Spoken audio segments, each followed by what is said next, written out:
Praise God. I know that's right. No matter how hard it gets. Thanks for calling Whole for Maintenance. We haven't finished yet. There's so much of life ahead. We've got so much to do. In West Philadelphia, born and raised on the playgrounds where I spent most of my days, chilling out, maxing, relaxing on cool notes, shooting some b-ball outside of the school. When a couple of guys, they were up to no good, started making trouble in my neighborhood. I got in one little fight, and my mom got scared and said, "You're moving with your auntie and uncle in Bel Air." Oh, shoot. I whistled for a cab, and when it came near, the dice and plates and something said "fresh" in the mirror. The license plate. Why would it not be a license plate? The license plate said fresh, and it had dice in the mirror. It always trips me up. If anything, I could say that this cab was rare, but I thought, man, forget it. You're home to Bel Air. Dun-dun-dun-dun-dun. I pulled up to the house about 7 or 8 still at night. going. To the cab, "You're home. Smell you later." Looked at my kingdom. I was finally there to sit on my throne as a Prince of Bel Air. I'm really worried about the people who are going to be watching this and see me try to dance to your words, because we're like half a second off, and it's going to give I'm off beat and I don't have rhythm, and that's sad. That's But not hello, everyone. guys at home. Hello, everyone. Welcome back to Whole for Maintenance. The shop's closed today, but we're still here. Praise God. Don't really know what that means, but we're here to vibe. We definitely sparked a conversation last week that we wanted to take a stab at and see what the vibe was. But before we get into that, we do have a little bit of online Negro tree to discuss, do we not, Timberland? We did. Nego tree is sending me. Negro tree that was good. That was good. So we are going to be a little casual today. So instead of speaking about things that are hot and fresh, we're just going to speak about things that intrigued us over the... Not Little Caesars. What? You said hot. Never mind. Oh, that's hot Yeah. and ready. Ooh. It's hot and ready. Okay, not Okay. Subway. That's Fair. Eat Fresh. Okay. Okay. Okay. We'll just keep going. So something that came up in the chat recently is a young man named Raymonte and a favorite of mine named Cardi B. They got into it. Raymonte is a content creator, and Cardi B is that girl. How did they end up in the same conversation? I don't know. But one thing I do know is that Cardi B has been everybody's go-to lately, as far as like when someone feels like, oh, you'll never get anywhere with that ghetto behavior, they're like, look at Cardi B. So I wanted to talk about it a little bit and get you guys' opinion. So the argument was about Raymonte saying that he misses out on working with brands and getting other opportunities because the world views him as more ghetto than he really is. He compared himself to people like Cardi B, who has had major success despite how she acts. And his thing is it's a colorism thing. It's a racism thing. When we have people who are of lighter skin or more palatable, they are encouraged to be giddy. But when it is just a black and brown girl like you and I, it's not cute. And so it brought up a lot of conversations. One of my favorites on TikTok, Landon. Is it Landon Randon? I think it's Ramon. Close enough. Not close enough. Sorry, get his name right. But Somebody said It's Landon Romano. Romano. What's There we his name? go. I'm about to say it. Somebody Landon said Ramon. Randon? Somebody's lying. Yes. So Landon Romano, who I love and adore. Like, I think he is so funny. I could watch his videos for hours. He got into the conversation and he was like, you know what? It's true. I am somebody that, but at the same time, don't think that just because my engagement is up, I'm getting all the brand deals and I'm making all the coin. When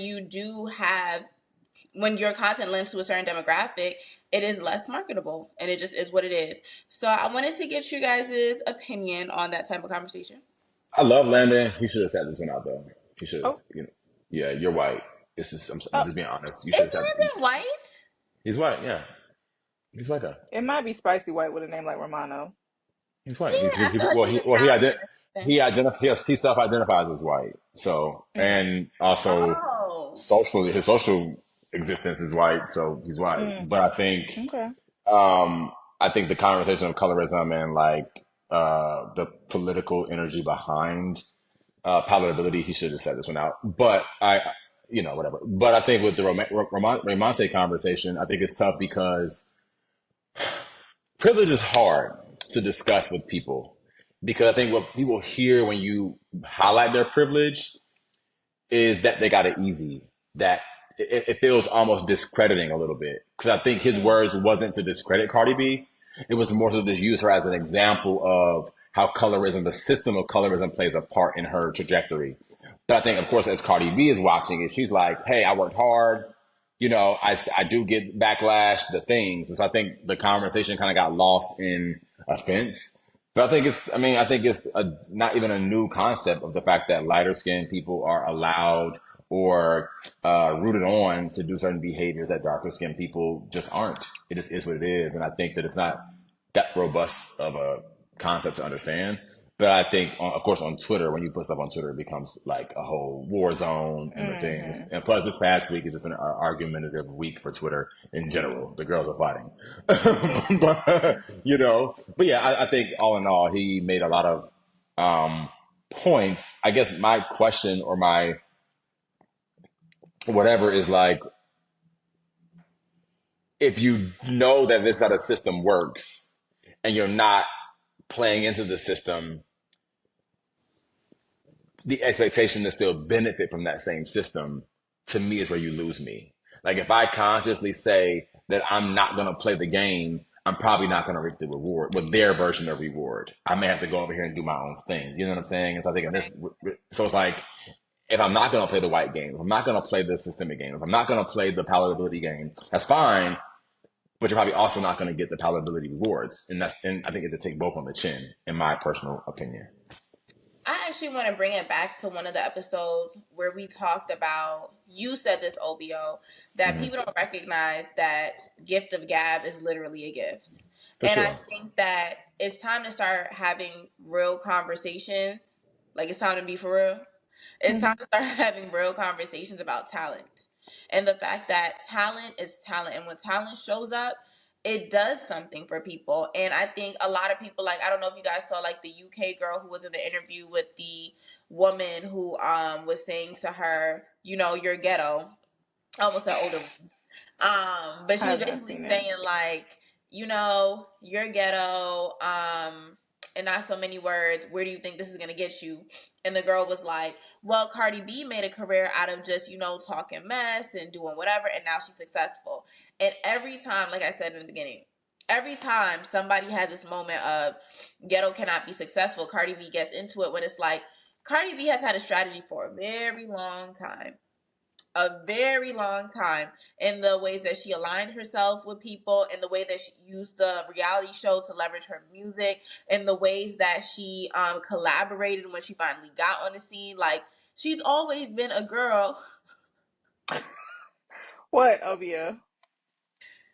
If I may, really quickly, I promise, I don't want to cut you off. I swear I don't. If Cardi B was a dark-skinned black woman with that same strategy,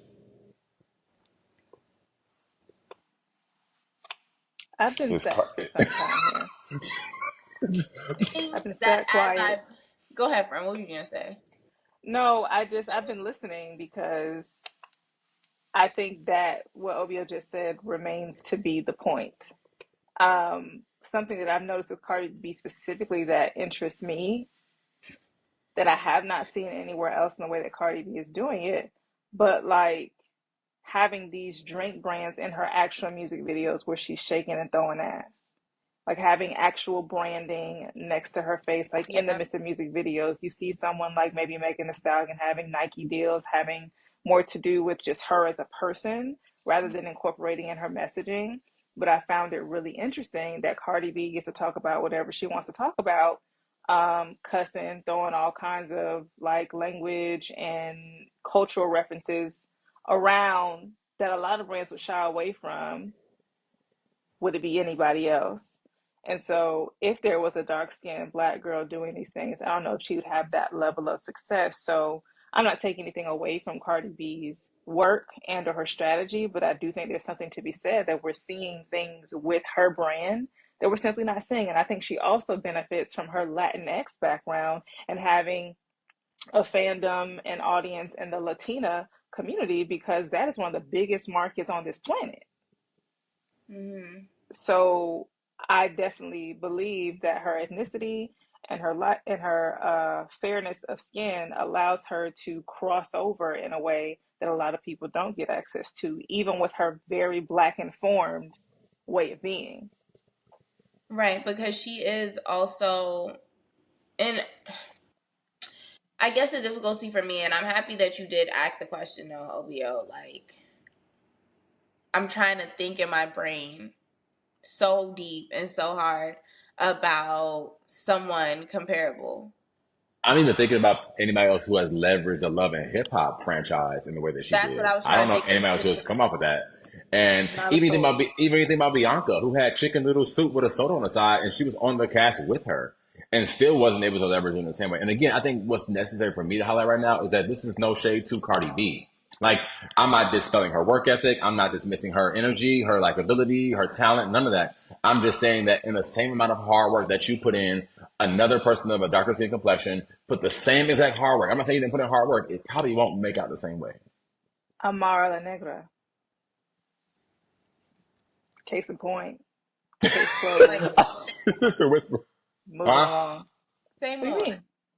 Amara La Negra is also an Afro-Latina woman who has also been working and performing for a long time, who You is know also what? on Love and Hip Hop, who may not even be as, and I don't even think it's a negative word, but just a descriptor, ratchet as a Cardi B, but does not have the success. But And here's I the thing. mean, I don't know an Amara La Negra song. a case in That's the point, point. point proven, Okay, beautiful dome, She said, okay. body crazy. for And I sure. think what's also insane is that we know her most from her stint on Love and Hip Hop. And I think she's still on there. I don't watch it anymore. But just that very brief storyline where she was being ostracized, which I feel like it was scripted, but I guess a great way to start a conversation. But about that guy wanted her to take her afro off and stop being so Afrocentric with her look because it wasn't cute or classy. And so we literally know her for like a story of being ostracized. And what else do we know her for? To throw a monkey wrench in the conversation really quickly though, why do you guys Okay, think that Nene not an Leakes was Allen able to wrench. monkey? And why do you guys think that Nene? Come thinking about leveraging franchise and things. Why do you think Nene Leakes was able to leverage Housewives in the way that she did as a darker skinned black woman, I and opposed to I like guess a? Mhm. I guess for me, when I think about people like Nene, when I think about people like Cardi, like, and I can't, and I'm saying this as a dark skinned black woman, is that I look at these people and I see people who are so strategic in how they move. I look at the things like when Nene chose to stop speaking about certain things, she started getting quieter because she started putting herself in different kinds of rooms. Like, I saw that shift on Housewives from when I was watching from season one up to when like things started, like she wasn't doing too much of the Like Kiki Broadway, anymore. yeah. It wasn't, and so I just think that some people get it and some people don't. And I'm not saying it's that black and white, but I do think that some people come into this game with a plan and some people come into this game playing. So are you unacknowledging the privilege, or you I'm not. or okay, I'm not, okay, but I just don't think that the system is uncrackable. Is all that I'm saying. When you I have a think, certain gift. to okay. both of you guys' point, meeting in the I can see that. middle, I think that Nene Leakes did exactly what Obio said, and that's realize that the game was not set up for her to succeed in the way one might succeed in the game, and she went a different route than the rest of her cast members. And I can't even say too much because I don't watch reality TV enough to follow what these women do with their personal lives. But even seeing Nene Leakes take up a role on Glee, very comedy forward and central, having nothing to do with like her looks or the ditzy stereotype of being a housewife, just like really leaning into something that was outside of the norm and her being able to get in I don't know, being taken seriously and through a different route than because Kenya, the dark skin, Kenya. Kenya, Hmm. she was on TV back in the day. I remember seeing her Yeah, on the she was episode of in Jamie Foxx. Booty Call, I think. Or Oh, I no, mean, no, but she was in what's the movie with Whitney and the girls? Waiting to Exhale. Waiting to Exhale, she was there as She was well. in Fresh Prince. She's in a bunch of stuff. Yeah, Yeah. she's been on TV for sure. Kendra is crazy though. Okay. There's no one named Kendra in the entire reality television. No one's name is Kendra. Hmm. I Moving don't, along. yeah. What's next? So What's next? So moving on, another thing that we talked about a little bit amongst ourselves that I wanted to bring here is Todrick. So Todrick Hall set up a GoFundMe. This happened about maybe 2 weeks ago now. And it was to help his family member recover from losses from their home that burnt down. But a lot of people were slamming him because they felt like he's rich, he famous, he don't need help. And it brings up again a big conversation that's been happening this year where Taraji's been speaking about it. Fantasia, everybody's been speaking about the money don't look like what y'all think the money look like. So I think that's a good conversation for us to have. Go ahead, it's on your chest, friend. Let All it I'm saying is if I'm rich and famous and I don't need no help, why am I making a GoFundMe? Why would I, knowing what type of um shame a building a GoFundMe publicly as a famous person would bring me? Why would I do that on purpose if I was already rich? out. But does being rich mean that there's levels to being rich, right? So does Mm-hmm. being, first of all, rich and famous is a category that many don't fall in. Sometimes you're Okay. rich or you're famous. Sometimes you're famous or you're rich. You know what I'm saying? So it's Mm-hmm. like famous, cool. But being rich a lot of times means that I have a team. And I think people Mm-hmm. really eliminate that so much. Well, I guess what I'm saying, if people are projecting a certain idea of richness on you, if I actually had that amount of wealth to where I did not need a GoFundMe, why would I make a GoFundMe? So I'm saying this in defense of Todrick. Like, I why? get what you're saying. Yeah. Yeah. I'm just saying like yeah, like cuz two things can be true. I can be well off, I can be in a good situation, but I may not have $50,000 to give you, friend, to rebuild your home. But I may have a platform that even if a couple people donated $520 would get you that bread that you need. And so explain to me again, who needed their home rebuilt His after friend. what happened? His friend? A friend of his, a family member's home burnt down. And so that's the piece that even makes it different for me because the first time I heard you read it, um, you said family member, but when you just said friend, that changed the entire scope for me because Oh. if it's my friend, I'm going to say, hey guys, help my friend. I might not have it to help my friend, but I think because the word family is in there, people assume that you're supposed to be able to just come out of pocket or break the bank for family. Like that is your responsibility because it's family. But if he had a positioned it and saying, hey, like this close friend of mine lost this, we're trying to help him, da da da, it would have been all this conversation. So I think there's an additional layer of the expectation of famous people, whether they're rich or not, to be taken care of for like no one in their family to ever have an issue doing anything. Like if it were to ever come out that somebody was broke, somebody couldn't afford to go to school, somebody couldn't afford a car, people would be asking questions about your rich and famous family member. Yeah. What do you guys, and you said No. something interesting though about like when you said because it's family, people be expecting you to break the bank. Do you agree with that? Do y'all agree with that? Because it's family, like I'm gonna give my last. Family is subjective. Subjective is strong. Family can indeed be quantified by blood. I'm just saying, like, I think we all know personally that Yeah. family, like, you do for family, not out of obligation. Like, those relationships and that type of trust and ability to count on people is still very much earned. Mm. And maybe not earned, but there are things that you can do to no longer qualify for that sort of help from me. I guess I feel like people put celebrities, and I'm not using that in a shady way. I'm just using that as like celebrity in general is arbitrary at best, in my personal opinion. I think we tend to strip the humanity of celebrities because I think there's so many reasons as to why someone would do a GoFundMe, even outside of necessity, right? Like, what if somebody wants to open up the floodgates for you to be benevolent? Like, hey, like if you want to support me in this time. But I think we tend to take a lot of the like nuances of people away from celebrities. Like, what if you're just the person who just wants to give you the opportunity? Because again, you can share everything else. So if I share my life on social media, I tell you everything I have going on, and I say my mom or my sister or my brother, whoever's house burned down, some of the comments will probably say, "How can I support you? How can I help you?" The same in which I Right. would say, "Hey, I'm dropping an album. It's coming out."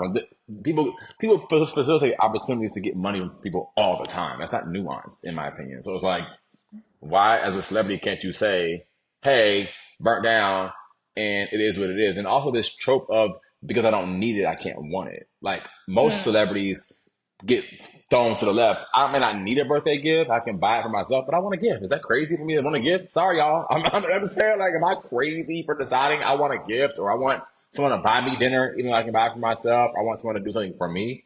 And something for me was about, hey, this I've been experiencing, going through. If you guys want to help out, here's a link. If not, cool. I don't think he Cool. was like come in, like, you know what I'm saying? It didn't give, like, it's okay. Because I don't feel like, me personally, I don't feel like GoFundMe's are embarrassing, but I do think they get a bad rap because of the scammers. Like, there's a lot of people that abuse that tool. However, for me, I think that GoFundMe's are a great way for you to crowdfund people who care about you or the things that you care about. And Hmm. so, just because I Yeah. have the bread, you're correct. Like, doesn't mean that I always just want to facilitate or solve every problem on my own. I think that that's the point of community, And is I to be able to reach out. Yeah. Yeah. and I think too, one of the biggest misconceptions and what I was hinting at earlier is that people think that rich means that I have the means, literally, to have an extravagant lifestyle, in addition to taking care of my team, in addition to being able to make large purchases and sort of like acts of God type of like financial investments in family members should they need it. In addition to funding all of my projects, people think that wealth means that you don't need or want for anything. And I Right. think that's where people associate GoFundMe's with people in need, and that in need has also been socialized to be coming from a place of lack and destitution and or like inability to get funds from anywhere else. But like I was just on a meeting myself with someone who's teaching me how to raise funds for my business, and crowdfunding is an option that a lot of people go to basically ask their audience, are you interested in help me kickstart this business? But coming from a perspective where people think that you have all of this stuff, they're like, you don't need that, and why should I? And and you'll be fine, and you got rich friends, and I'm sure you have other resources that we poor people know nothing about. So yeah, I listen, I don't just didn't know want how much money I'm gonna see in my life, but don't ever think I don't need no money. I don't want nobody watching this to think I don't need no dollars. I don't care if I'm in a Bentley truck, Rolls Royce truck. I need some dollars. I don't care if you see me on my island with family and friends. I never just don't need no dollars. Okay, Just making got that it. clear for everybody watching. Don't. I never just don't need no dollars. Thank you. Okay. Good to know. We I'm got not gonna rob nobody. I'm not tripping, but I don't never not need no dollars. Okay. Got Now what happened? it. I said, speaking Dollars. about dollars, I'm very excited about what we're going to talk about today, because I feel like this family that we're about to break down and break apart Okay. really set the tone as far as questions about wealth, questions about what it looked like for Black people to Set a tone for have, who? I think, for our culture, TV. for the culture. Hold on. Before are we ignoring a specific show because of the things or what? What? Wait, what? No, he's talking about Cosby Show. I am. Oh, no, no, no, no, no, Okay. no. Because we But ain't you finna do know my sis what, Claire. though? We're not finna do my sis Claire. My sis And Claire but gave hold you. on, and We're not finna do my sis Claire. I'm happy you said that, though, because I feel like those were two different types of looking at wealth, right? Like, you had a fam. Would you consider the Cosbys wealthy? Yes. What would you consider them? I would consider them well off. They were also living in New Mm-hmm. York. You know what I'm saying? Like I would consider them very well off. That's I would, interesting. I would consider them. Comfortable. Go ahead. I would consider them Ooh. less classist. If I'm being honest, in my For personal opinion. sure. I You For think said less I sure. classes? For than Fresh Prince. sure. Yes, to me, it didn't give pretentious to me. It gave well-to-do blacks. It gave my kids you're gonna work. It didn't, but like you know how there was no Hillary, right? There was no like it gave like We were black not at families. the golf club and like you know what I'm Yeah, saying? Like even if we we weren't could be, sitting. right. Okay. I was just going to say, I think that's really interesting. And I think it's so interesting because of how much a set or like a setup can change your perspective of people. Because Claire was what, a lawyer? Yep. Yes. Cliff was an The doctor. OBGYN. Oh yeah. And so they're well off. I mean, and those are lucrative positions, but it's not like a stockbroker or I don't know, a venture capitalist or something that would make that one would think that if it was just about a two-parent household being wealthy, these are the Uh-huh. type of occupations people would have. Like It was a wealthy, judge. and that's what I'm saying. And Oh, then oh, on And what Fresh did oh. Aunt Prince, Viv do?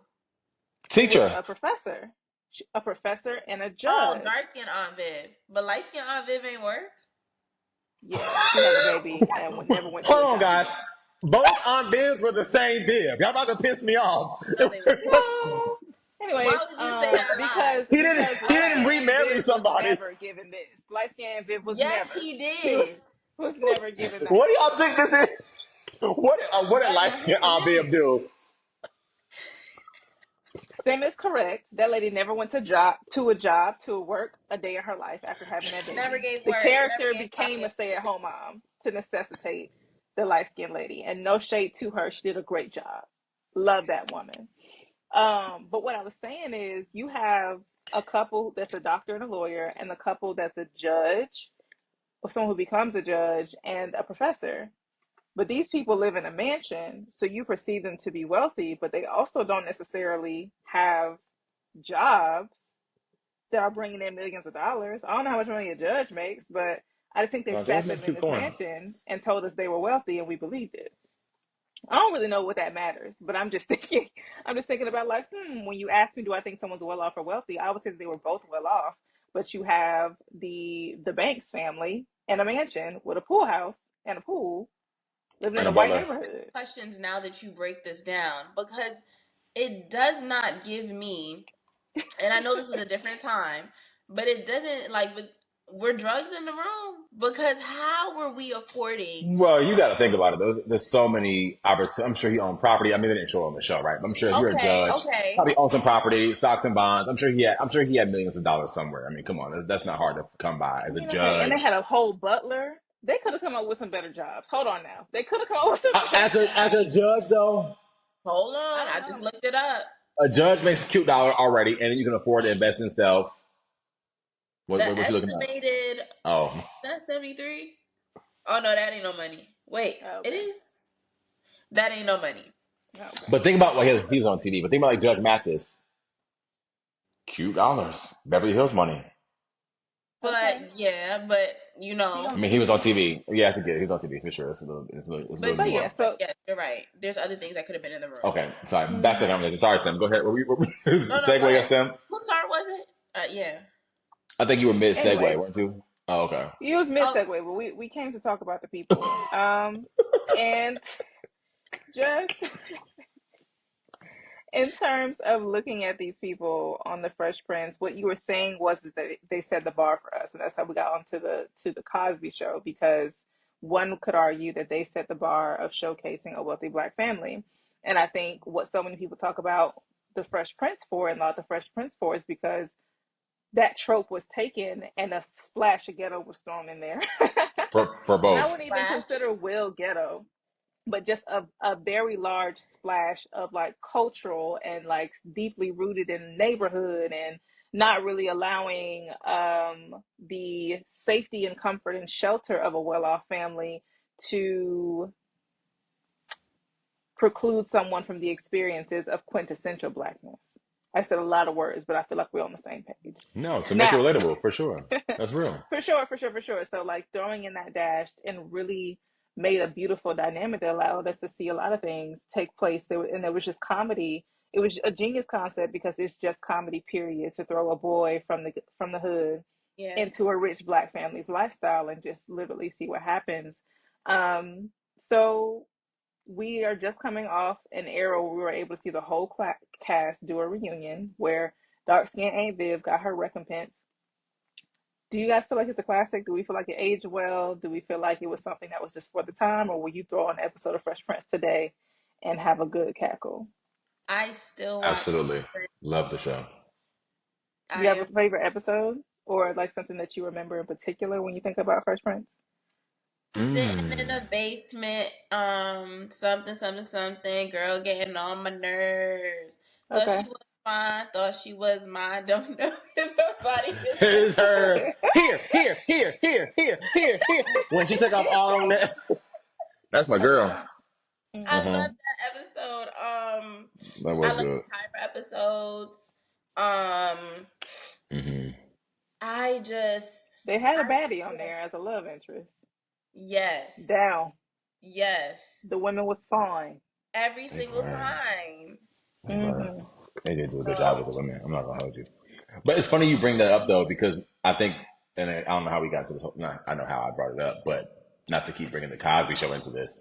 But I think about the cousin Will and then the cousin Pam, Hmm. played by Erica Alexander, Maxine Shaw, and Hmm. to make it relatable in this way, because a black mhm. family that's well to do just didn't seem like this black thing yet. So it's like, let's kind of make it palatable enough to understand that, this is the exception to the rule. So we're going to bring some family member in here who has no idea what's going on, who acts like this is so far and few between. And I think it did kind of carve a way for shows like My Wife and Kids, or like shows that, like, show middle class families doing middle class family stuff. And I love that the Fresh Prince, to me, and to your point, Lene, Will was one of the most beautiful dichotomies I think we've seen in sitcom world, because it was able to highlight. I think what Will did was he brought out the humanity in each character. You got to see Hillary More. beyond her conceited nature, beyond her greedy energy. You got to see Ashley outside of her innocence. You got to see Carlton outside of his ignorance. You got to see all of these things, and I think that's what made the show really really good. Oh, of course, I think everybody, no one's never not gonna know about the scene where he like cries. And so I actually, fun fact about my boyfriend, actually, he is a fanatic of the Fresh Prince show. We play this game sometimes where I'll pick an episode and I'll fast forward and stop it, and I'll play just maybe 3 seconds, and he is able to finish the line because he watches it so much. So it's on quite often in my house. But we all know the episode where Will breaks down about his dad, the episode where his father came. And what's funny about the episode is it was rumored for so long that Will got so emotional because his actual dad in real life didn't want him. That wasn't the case at all. He knew his daddy. Um, but what was happening is that he kept messing up the lines. And so he was getting emotional because he was messing up and not performing well in front of a live audience. And shoot, I forgot his name that quick. James Avery is a trained actor, like almost not smacked Will, but just like snapped him into like focus. And they said, "Hey, it's just me and you in this room. It's just me and you. Use me." And that's where we get the take after that, that Will is able to get to this height of emotion and just like really dig deep into his bag. And like something else my boyfriend talks to me about a lot is that Will Smith was not an actor when he started. And he used to like say everybody's lines on the show, so he would remember when his line would come up. And there are certain episodes where you could see him mumbling.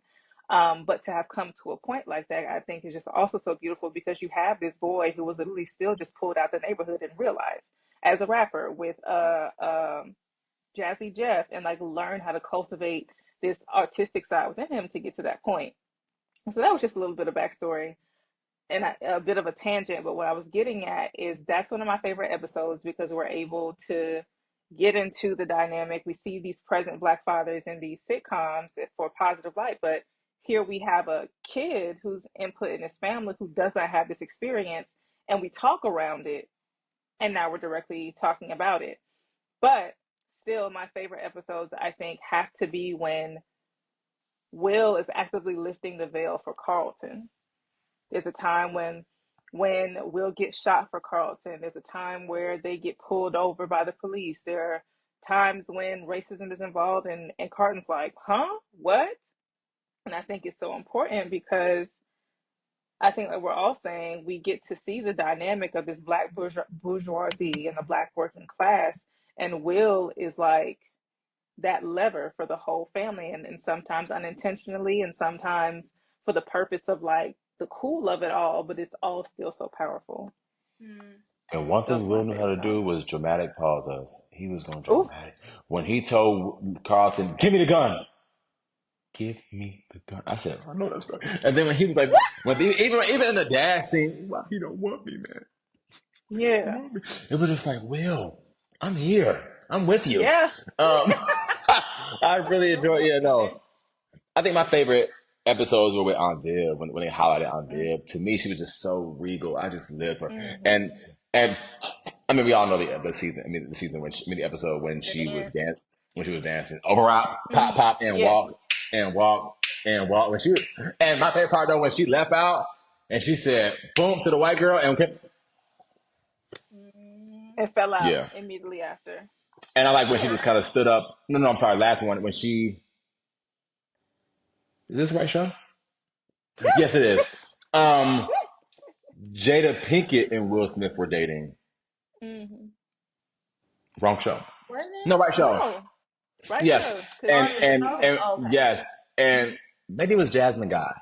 I can't remember. One, it was it either was Jasmine Jasmine, Jasmine was guy on there. for sure. Jasmine Guy, and Jasmine Guy, and she was kind of getting wrapped up, I guess, in Will at the time, and Will was having to like kind of peel back so she can succeed because she's probably the first generation college student, I think. And Viv came and this is giving her this like speech. I don't remember the speech word for word, but I just remember thinking at the time, like, you can kind of do anything you want to do. Like, I vividly remember feeling a little encouraged by some of these shows. You know, a lot of us didn't grow up, at least me, I didn't grow up in a family where, I saw people who were examples of what I wanted to be like. No shade to my parents. It just, they weren't like, I didn't want to imitate their life. And it was just like, oh, like, this tenacity that they're showing on a collegiate level as a person who was probably like in middle school at the time just felt so aspirational to me. I just love how regal and how poised and how, I guess for me also with Aunt Viv, I felt like whoever wrote for her was so concise. Mm-hmm. To me, she was one of the few characters on the show that didn't ramble. Most, Carlton's gonna ramble, Uncle Bill gonna give you some ramble, or some yelling, a little growl, Will gonna get some, but Aunt Viv, what she said, she said. And it was very Mm-hmm. direct. It was very either loving or cutthroat, and you knew what time it was. And I appreciated her character on the show for real, for real. I didn't know how much until right now, but I appreciated her. Go on, Viv, go. For sure. I And it's so wanted funny. Go ahead, Sam. be quick. I'm be quick. I just wanted to highlight because you asked the question, did it age well? Right. Oh, okay. The only part that didn't age well, I think, and this is more of an American thing, I think, and I don't mean that in a negative way. Jeffrey, right? Because Really? yes, the only thing, because I feel like a lot of us kind of look down, like in my African American self, like there's a lot of ways that we look down at people who like serve in the home and stuff like that. Mm. Whereas the Caribbean part of me, like having servers in your home was such a regular thing. Like they were family, they were just as snippy and but Mm. it's not, most of us can't relate to having, like, even those of us who may like pay somebody to come and do services at our home, they don't live with us. So I think that it's just a little bit more unfamiliar. And I think that's the only part that, like, when they brought like Belair, the actual one, on, didn't they have like Jeffrey in there? But it was like it Just didn't like a give. house manager. Yeah, Yeah, that one can keep it. But I thought the original show, I thought they did a good job of like respecting him, in my opinion. for Like I For sure. felt sure. like he was respected, he was honored. It seemed like he was part of the family. He was integrated well. I didn't think that it felt like. I'm not saying you said this, but I don't think it felt like bring my juice. You know what I'm saying? I think sometimes it can feel very Sometimes like it go. did bring my juice. Uncle Did Phil it? But they definitely also gave did a bring my really good job with comedic relief in those situations to bring back the balance because the times that they would like do shit like that, he would just be like, no, or just something silly that would make it not an option to yeah. depend on him. And what Um, y'all don't know is when he got with Naomi Campbell on that show, Jeffrey had a little something in them short. okay, Did he? I please. don't think I I'm remember him. You just what? made me think of something though, in When was terms they of things that together? didn't age well. Oh, Uh There was one particular episode. And before I say this, I'm not criticizing the show. It was made in the 90s. It was of the 90s, but we can learn better and do better. But that yeah. episode where Phil's ex-girlfriend seduces Will, not even seduces Will, because she did not seduce him in the episode. The She I mom. coerced him. She was a mom, right? Wasn't she a mom? hmm She was a mom, and he was dating the daughter and dropped the daughter off at the hotel. And then the yeah, yeah. mom, yeah, coerced him, and like, and it wasn't even. That's why I changed my language from seduce because if you rewatch the episode, Will did not want to be He was there. interested. He Yeah. was not interested, and in fact, it showed him as afraid. But the show treated it as a comical, like cougar type situation that Will was just helpless against, and that unfortunately contributed to this narrative that men can't be assaulted because it wasn't treated as such. I It was will treated say as her just being desperate. I will say though, friend, I do remember, and I could be making this up, but I do remember because didn't they sleep together or something like that? At the end, like they went to the hotel and like she had like blackmailed him or some weird situation That's what happened. I'm I saying. can't remember. Yeah, Hmm. That's precisely what I'm he saying. was very uncomfortable after. Yes. So even though there was comedic relief, I think it also I think the show was strategic in giving us some information and in a way that we could receive it, so there was Mm, a comedy there to make it a little bit more digestible. But what we were able to see after that was like he was really uncomfortable. This wasn't cool. This was not something that he wanted. um if it was made today, of course we would have been a little more crisp in our language and how mm. we talked about it, but I think they did the best 90s job that they could. I That's want the to see best a job, indeed. sitcom.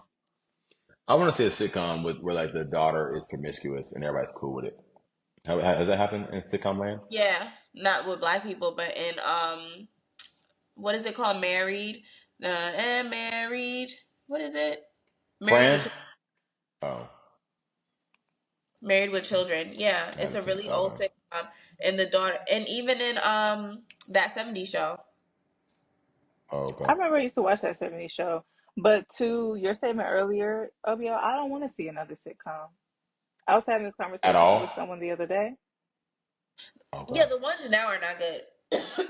I think there's something that was very specific about the time that made sitcoms work because the laugh track be pissing me off, the writing be pissing me off.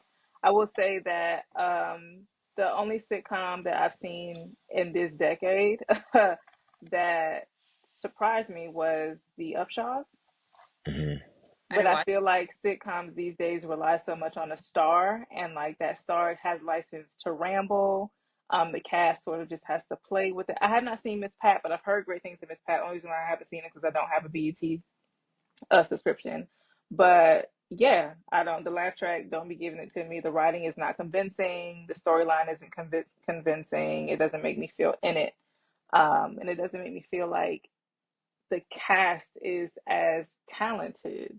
And I really hate to be general like that. So I'm not talking about anyone individually. I just think the way sitcoms are set up in this day and age don't allow for the same type of like,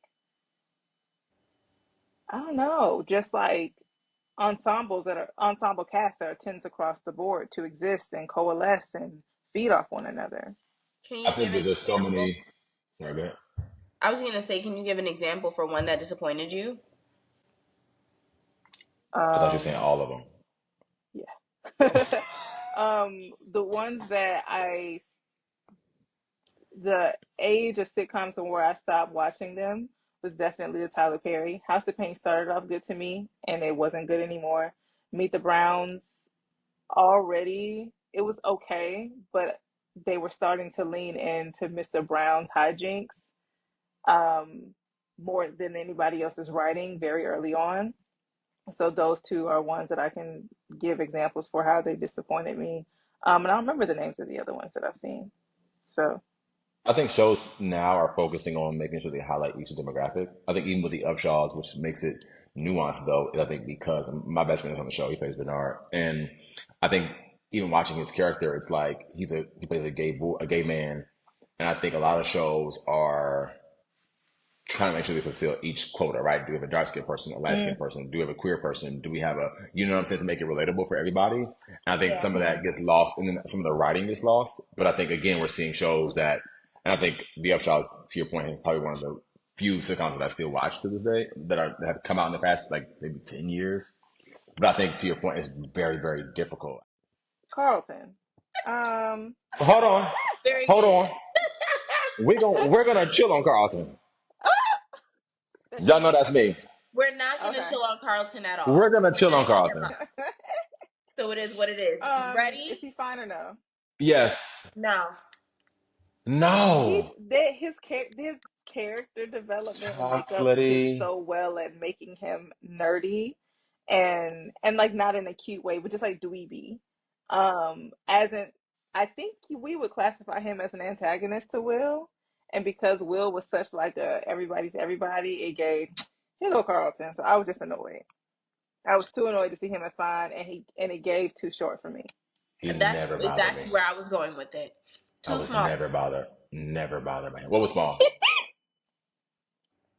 Are we What was speaking about small? Carlton Banks?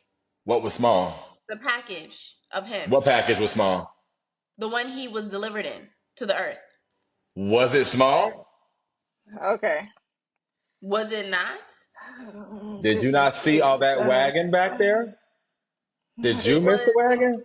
very fun size. And The cute. wagon was fun size?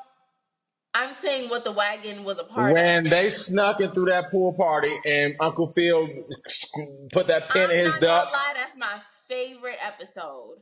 Oh, okay. And he said, ah! When he did a little yell and ran off. Me and Carlton, we go together real bad. That is my I'm not favorite. mad at Carlton. That's We so like different funny. things. Keep it cute, Sam. I feel like we said everything we want to say about Carlton because it's really just, is he fine? Was he quote unquote black enough? Yes. I So definitely much to think say he. about Carlton. Was he black enough? Yes. Are you directing the question? Okay, not because It was rhetorical. Obio. What I'm saying is, I think Carlton, and this is me being for real, I think Carlton facilitated a version of blackness that was caricatured, in my personal opinion. I think there is a side of blackness that doesn't understand the hood, but is not also anti-black. I know a He was bunch of folks you can. anti-black. I'm not saying he wasn't. Am I saying he wasn't? Hold on, give me like 5 seconds. Was he not anti-black? He definitely has some moments. I feel like he was just more so ignorant. But I think honestly, if we're being really hot, I think the same ignorance he took to blackness was the same ignorance Will had to money. When Will would say, "We don't do this in Philly, we don't got it was the same. And black folks did do it, and Carlton was also unaware that people didn't do it. So, but the same thing happened in reverse. Where he was like, "Oh, y'all don't have this, y'all don't have that." He was unaware, and likewise to Will was unaware. No, We're not gonna make Carlton's classism just cute right now because there were many a times where Carlton would speak down on Will and Jazz and all of and that. vice versa. When Carlton I'm wanted to not study, gonna hold when you. Carlton wanted to go to class, when Carlton wanted to graduate top of his class, Right, when yeah. Carlton was filling out job applications, when Carlton wanted to go to college. We gonna get off Carlton. That's what I know. What I'm gonna give you is when Carlton pulled up to Jazz's hood, I had them people in there talking about 401ks. I said, okay, you got it. And can shoot pool. What's poppin'? I will say one thing that I appreciated about Carlton was a place where I was able to connect with him, and it was his music taste. Ooh, I love me a good look. No, it's not unusual to have fun with anyone. I wouldn't have known who that Come on man now. was if not for Carlton. You know, like An and with my influencer. mom- You said what?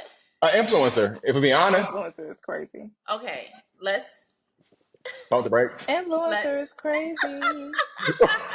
Okay. A little far? Okay. Mm-hmm. okay. No, for sure. Well, the next sort of thing we want to get into was how we've already spoken on it a little bit, but just how the Fresh Prince, shook the airwaves and, shook the culture when we left one season, and I believe Aunt Viv was in labor, and we came into the next season, and Jazz said, "Miss Banks, there's something different about you," and she was a small, light skinned woman. Um, yeah, That was thoughts. interesting. That was interesting for sure. But I think we've seen shows do that often. But that was a little. We did. They did not care about telling you somebody was somebody that been somebody that wasn't.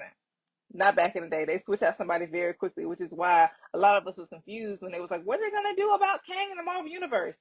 The black people are used to it, honey. Switch them out. Switch them out. Maybe not to a light skinned person because we do have trauma with that specific element, but switch them out. And it meant a lot for me because I was gonna say this earlier. You made me think of something. When people ask me who inspires me, I feel like I have to give answers that are expected of me, like Audre Lorde or Nikki Giovanni or Angela Davis Yeah. or any of that school of people. But when Viola Davis, was Black History Month, Viola Davis posted like a carousel of a bunch of different moments from Black sitcoms that said something about race. And it was in that moment I realized, I said, oh, these are the women that I've always looked up to. Even when it comes to little girls like Penny Proud, Kyla Pratt, dark skinned Aunt Viv, what's her real name? Janet Hubris. Yeah. Janet Hubert, I'm sorry. Who else? Tia and Tamara, like little, not even just little black girls, but black girls on TV who were very resolute in their thinking and strong and firm and loud in a very quiet and controlled kind of way. Those are the people that made me feel like I was somebody. And like the writers in those rooms, to your point about making Anne very concise, that character was so special and such a very specific representation of a strong, powerful black woman who was respected, who didn't have to do a bunch of carrying on and yelling to get what she needed, who could get down and dirty and take off some earrings if she needed to because she remembered where she was from. And then y'all stole her and And then y'all gave stole her. us, forget it. And who also could have been a housewife but wasn't. And I think that was such a smart and Mm-hmm. diligent move on their behalf. You know what I'm saying? Mm-hmm. Because she very easily could have just been housewife, mom, take care of the kids kind of thing. But the fact they did give her that strength, they did give her her power and allow her to maintain her power throughout. I thought was just so beautiful and so beautifully done. Even Ashley's character, I thought the way that they gave her such an innocence and youth and allowed her to stay that way. Because you think about other shows, it was very, your youth was in question often. You know what I'm saying? And I think for her to like still maintain a decent layer of, even when, was it Tevin Campbell? It was her birthday and he was singing to her. What was that? Wasn't that Tevin Campbell? I I'm think making this Yeah. up. Ashley, Oh, yeah. yeah. Yeah. And it's like having these like very crushes on boys and like very just like young girl of it all. You know what I'm yeah. saying? I thought it was very, very sweet. Hillary, Hillary what? what are our thoughts? Where are we at with Hillary's character? Another A fun fact is trailblazer. apparently she was not supposed to be this ditzy character. She was actually supposed to be power to the people, humanitarian situation. And I think she played the character in one particular way during the audition. And they were like, actually, let's do that. Yeah, I don't think Power to the People would have hit the same way that did see. I No, I don't think know that was You actually. want definitely to a talk fresh about decision. influencer. You want to talk about trendsetter. You Hmm. want to talk about style icon. You want to talk about it girl. Hillary was such an iconic character for so many reasons. And I love the fact that she just had this way about her that I feel black girls were not allowed to just be. You weren't allowed to be the ditzy black girl who just wanted to put on a nice outfit and run up daddy's credit card and drive down Rodeo. Like that wasn't a thing. And Yeah. I feel like she gave a lot of like where you see like the soft life girls and the luxury black girls on TikTok and all of that, that came from Hillary walked, okay? Or what is it? Hillary ran so that they could walk. But I Crawl, just feel like walk. she set a lot of the tone for us being able to love black girls who were not the strong black girl, like in the same way. And I think Daphne, not Daphne, Lord, Daphne Reed, that is the light skinned Aunt Viv's real name. But her coming in made Hillary's character make more sense to me. Like I could see how Hillary could be a product of light skinned Aunt Viv and Uncle Phil over dark skinned Aunt Viv and Uncle Phil. And so Mm, I mm, I want to make sure that mm. mhm. I want to make sure that we're taking a moment to say that Daphne Reed is a person who took a job and did a great job at the job that she took. I think it's just very unfortunate that the dynamic that we speak about it in often dismisses her or undervalues her or pits her against Janice Hubert. And, I'm sorry, Janet Hubert. I keep wanting to put an "is" in this woman's name, and I'm so sorry because you are the queen. But I think we should just make sure to make that distinction because she's a person who's talented in her own right. But Mm-hmm. I do think that, as we mentioned earlier in the episode, that this version of Aunt Viv, nobody could play it like Janet Hubert did. No one, I don't think. And I don't even know that they could have given Daphne Reed those lines, but I just think it was the best decision for them to make the birth of little Nikki a turning point for the character of Aunt Viv to be more stay at home, to be more centered around the baby. But I definitely feel like it's safe to say, having been in the 90s, that her being a light skinned woman, they allowed it to play into something much more soft, as we see with Hillary, because even Ashley was a lot more loud and forward and dynamic and like strong-willed about things. She might have not have been as pressed about power to the people either, but she was a lot more like she had her head on straight. And so I think the show itself also perpetrated this idea that light-skinned women were a little bit more superficial. We can even say the same thing looking over into Living Single because Regine, of all of them, Regine and Sinclair were either ditzy or just superficial. I'm trying to think of an example. Oh, even Jasmine Guy on a different world. I think she also had Mm-hmm. a balance of intelligence, though. I think Mm-hmm. that was But a she thing. still Mm-hmm. had that. I know that it's like the Denise Huxtable dropped out of school. but Denise didn't give me, aloof. Denise Okay. gave me very She much gave me aloof. She full, didn't give me strong. Yeah, ditzy though. she gave me a She look. gave me aloof, just not ditzy, but she gave me aloof for sure. Really? It gave like whatever you say. I'm down. Okay. Okay. I just feel like her character gave a little bit more, like she was opinionated, but I think she just as a character had that thing about her, where her voice and her tone, it gave that softness, but she still gave me. What are our thoughts? And this is a little bit of a pivot here, but what are our thoughts on Raven Simone? How she pioneered the space? Are we not giving her no? Absolutely. Even as a young one coming into the Cosby Show, telling these folks what it is and what it was going to be and what she was going to have for a snack and what she wasn't. Baby! Wasn't that her? That was Rudy. Well, I think that it was was really. Rudy. Mm-hmm. Yeah. And it always baffles me. This isn't so on subject, but it baffles me how young kids are able to take up space as actors, just as little ones, like knowing like how to recite lines and how to give emotion to them. Even when you had Tristan voice Coda for that one thing that I was doing, he did so well at understanding the emotion and inflection. So I just think it was amazing. But I do think Raven Simone is one of the greatest of all time, Mhm. for sure. When she was blue on Raven, Raven, her what's his name? Orlando. I forgot the name of her boyfriend. What was her boyfriend's name? Something with a D actually. Light skinned guy. Her boyfriend. It was Dead, Devin. dead, dead. Maybe I think it was What? that Devin. sounds kind of right. She had a boyfriend. It was towards the latter part of the season, and they were blue because they were doing some little art thing. They were painting blue, and they were outside. It was this music playing because they might have Singing. missed. Yeah, they might Oh, have missed prom or something. I don't Concert. know. There you go. Concert. And I was just like, how sweet is this? I don't remember the episode.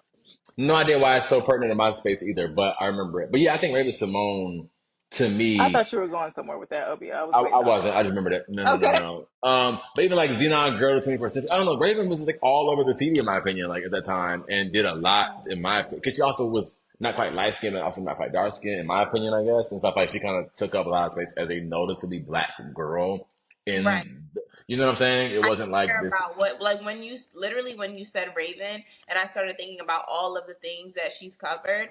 I've never cared about. She could be a purple skin, blue skin. I don't care. Like she's a black girl in so many elements, and she's so relatable and so herself, and has always been that way.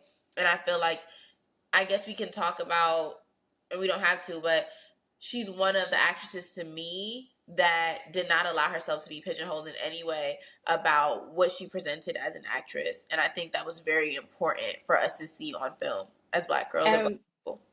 I don't Even know if Cheetah we'll ever Girls. know because I don't know if Raven Simone is ever going to get on anybody's documentary and tell us about anything personal. No. But it doesn't seem to me like she had to sacrifice herself or her temperament to take up a lot of space on TV. The Raven Baxter character could have been only a character, but it seems so close to home and so authentically one teenage black girl. I think that's also commendable. But even if she was able to put on and just take up space in that way and like throw a character, either way, it means a lot. But I definitely want to give her those flowers Yeah, because even I someone was think to doing it. know and to know she was like not only battling, but she was navigating queerness, right? Mm-hmm. And and that being a thing that they knew behind the scenes. I even think about that, like how like what did that covering look like in those times? Because now everybody Mm-hmm. has come up out about it and saying they kind of always knew that she was a little different, blah blah. But to still be Mm-hmm. able to kind of hold her in that way, to then know that this trajectory was her. So yeah, I think Raven Simone is definitely a pillar in the black community for a lot of us. Just giving us good TV, funny TV, multifaceted, all the things. So I was just thinking about this as I was just thinking, like literally right now. Um, we talk about these old school shows, and I don't know if people know this about me, but I used to love Sex in the City. Not used to. I love Sex in the City, the I show. love Sex and the City. But if you watch the show, they say a lot of different things in the show because of the time period, right? Because we didn't have bigger language, and I think there was a rawness about that time period that I think contributed to it being such staples for all of us because it felt very just on the nose. Given fast forward to now, I don't want to say people are sensitive because I think you should be sensitive to people's pronouns, lifestyles, orientations, ethnicities, all the things, right? But do you guys ever think we'll get back to a time in which like the fullness of art can be created? Because I sometimes think about what the amount of art that is sacrificed when you can't say, can't do. You have to be mindful of so many things to start creating, just to even open your mouth in fullness. So do you guys think that there will be a time where we kind of get back to that? Or is this going to be different and we got to kind of navigate what it means to really hold a lot of space for a lot of people? Get back to that publicly. I don't know, but I will say to you that I miss it. But I also think that there was a different level of ignorance before social media that was a little more acceptable to me. Like even if you watch like Will and Grace and like shows like that where there were a lot of terms thrown around or just a lot of things said that you may not, you know, Yeah. experience being said today, it didn't come from a place of I hate you, I hope you die, and I hope God stops making people like you. But when you have social media and you literally see people write comments verbatim just like that, Yeah. and see the darkness of people's hearts, that's what makes it more dangerous. Is that we're seeing people really just be so like No. terrible to one another, and so it doesn't leave space to be responsible and still be able to create art in a very full way to where we're showing in different cultures and subcultures how people just interact with each other on a daily basis. Mm. So oh no. Um,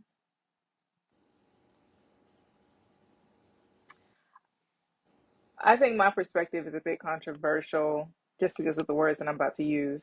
Um, but when you ask that question, I searched in my mind for something that I think is doing it well, because at first I was like, yeah, like people are doing it right now. Is is it across the board? No, but will we get there for sure? But there are artists who are doing it now. But I don't see it done well a lot. I think at first I was going to say Insecure because I'm watching Insecure right now, and I think that was a show that didn't have to like reach too far outside of the writers and the executive producers, whatever the creator's scope, but it was something everybody could relate to. But we only had one queer character, and that was her brother, and he was sort of like an afterthought, not an afterthought, but he was only there like sometimes. Yeah. When we think about something, to your point earlier, that's representative of so many people and people trying to fill their quotas, I think of sex education. That's done very well. I think Mm. it's super rooted in all of the different type of people that exist in the world. But I think because that's its seat, it's just able to be done well. And I think there's something also to be said about them being British. Yeah, yeah. Not much to be said about blackness there. A little bit for sure. But I think that's one of the most well done things that is like inclusive all around the board. What I take issue with now is people or measures of art that try, or to what I think are exhibiting this insert queer here behavior and trope, to where they don't really deal with these characters. They don't give these characters depth. They don't give them story. Their part in the story is their queerness rather than them as people. Like Sim said, is just interacting with other people. And I recently read a book, and it's a book series, and I won't say who it's by because I think you should give it a chance. It's a really good first two books, but the third book really disappointed me because I felt like the author had gotten feedback that it wasn't representative enough. And so you saw her inserting these queer characters in the storyline. It was just like, whoa, where did this person come from? Or, oh, whoa, why is this the first time that I'm seeing or reading this? And unlike certain people who are like, well, I put the book down because I couldn't read stuff like that. It's one thing to just be homophobic and queerphobic and not want to see it, and another thing to critique when it's not handled well. And I think that's just as important as the inclusion, if not more important, like being able to be delicate and like artful with it. So all of that is to say is I think that we're in a time where people are trying to figure that out. I think we're in a time where there are so many creatives who are doing the thing very well, and we will get there. But I think it'll be a long time before there is just art that is made that doesn't offend nobody, because it's Right. people who Yeah, want to remain offensive. and I And think there, because of social media, go ahead, Sam. I mean, I was just gonna say that, like, that's a to me, like, I'm a kid that grew up. I want to say I started drama classes at like 4, like, and then I went to performing arts high school. So for me, like, when I think about film, when I think about art is meant to offend you sometimes. It's meant to provoke you. It's meant to make you think. It's meant to make you feel all kinds of different emotions. But where my earlier point before is that what we're experiencing right now in a lot of our film is not art. It's not art. It's people trying to have their time to shine. Like, it's people trying to have that it moment. It's people trying to be, even in the film world, have that viral moment. Like, instead of actually creating art, because Girlfriends to me was art. Sex in the City was art. We were able to, feel like we were a part of these people's lives. We were able to see the nuances of being someone at a successful law firm who didn't feel good enough, or being, like, that was art. You know what I think kind of ruined it? Accessibility. I think when we think about a lot of the shows, I think what makes a lot of the great shows that we revere as great, is there's a little bit of aspirational energy in them all, right? Like there was this little bit of that's a little bit further than what I knew to be true. There's a little bit of a boundary being pushed. And I think now we're seeing so many shows be so relatable that they're trying to like almost mimic our reality. I think social media, because I mean, even in the influencer market, we've seen That's people, true. just kind of, chronicle their livelihood, right? Like making your bed, washing your face, brushing your teeth, washing your car, going to work. Like, we've seen your day to day, and we're almost seeing that mimic throughout TV. And I think we're just also seeing I don't want to say lazy, but I've already said it. Hey. And so Mm-hmm. there's this very just like what is actually happening. And I think for me, I liked TV. Like again, like how we talk about the Fresh Prince of Belair. It was aspirational. We like it was Right. like I could possibly be a judge. I could possibly be rich. I could possibly have this family. I could have a full house. I can go to college. I can even with girlfriends. Joan was a lawyer at 29 with a Birkin. Tony was a realtor with her own practice at 29 with multiple Birkins, even a crowd. Kelly. Like, they were doing their thing. And They I had think Birkins on the now, show. down. Mara Okay. Baraka Kill, probably one of the most fab chicks out. Y'all might not want to play with her. Yeah, Like Concord watches, Rolexes, Birkins, trans women. for I don't sure. know who this girl thinks she is, but she was eating it. And she looks amazing in person, but you guys have already seen her. But anyways, what I'm Mm-hmm. saying is like, I think what I want to see in show, and I guess to answer my own question, I don't think that we'll see it because I think we're not seeing a lot of people be able to be their full and autonomous selves to give people perspective so it can be understood or seen as reality. Some versions of different people, even like watch the queerness, we see the same kind of queer characters, right? Even like watch like the new dark skinned spunky girl that everybody keeps casting in shows, right? We're gonna put the darker girl. She's gonna be spunky, kind of like a low key Yeah. tomboyish, blah blah. We get it. The light skinned girl who's like not. I don't think light skinned women are ditzy anymore. I think they're like smart adjacent and like kind of very like Amanda Seales character on Insecure, right? Where it's like very like refined, but I feel like like they're mean girls and snobby, but you know that's what I'm just saying. But I guess that's better than being ditzy and dumb, right? And so I I think feel it's like they like got something to prove. and I think again we're challenging what it means to no longer do the ditzy dumb light skinned girl, but also like we don't really understand the multifacetedness of the light skinned girls, dark skinned girls, queer characters, lesbians. I'm so sick. If I can't see two lipstick lesbians together, I'm gonna lose my mind. I want to see two pretty girls because it happens. I want to see two yes, masculine men together because it happens. Like, come on, yes, guys, we got to really kind of up their energy.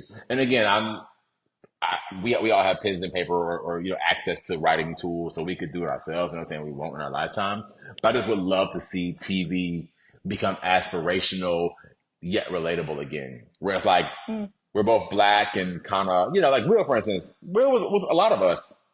Humble beginnings, fun. You know what I'm saying? Got a little charm, but also I ain't got no rich Uncle Phil. So it was like still Yeah. a layer that I couldn't, that felt unattainable, right. that had me Mm. tuned in. Now it's like, oh, I mean, But it's I also, but to what you're saying, put the writers' room to work again. Is what we want to see. Like, diversify it. give a story like that comes from real people who are living these real lives, having conversations, so that we can feel relatable when we need to feel relatable. We can feel inspired when we need to feel inspired. Like, because real things are happening. But it's like it almost feels like so much fabrication is being put into these shows that it's tacky, it's unrealistic, and it's not funny. I wonder if reality TV took the place of scripted. Y'all reality TV, just go over there, watch that. I hate what Gerard is doing to reality TV, so that's another episode for another day. And on We that gotta note, talk about it. hey guys, thank you so much for Make tuning sure you're in. caught up next episode because we need to discuss. I was Bye, giving him guys. props before. Now I have notes. Bye. Is there a heart? Is there a heart in the house tonight? Stand up. Stand up. Stand up. This part for me.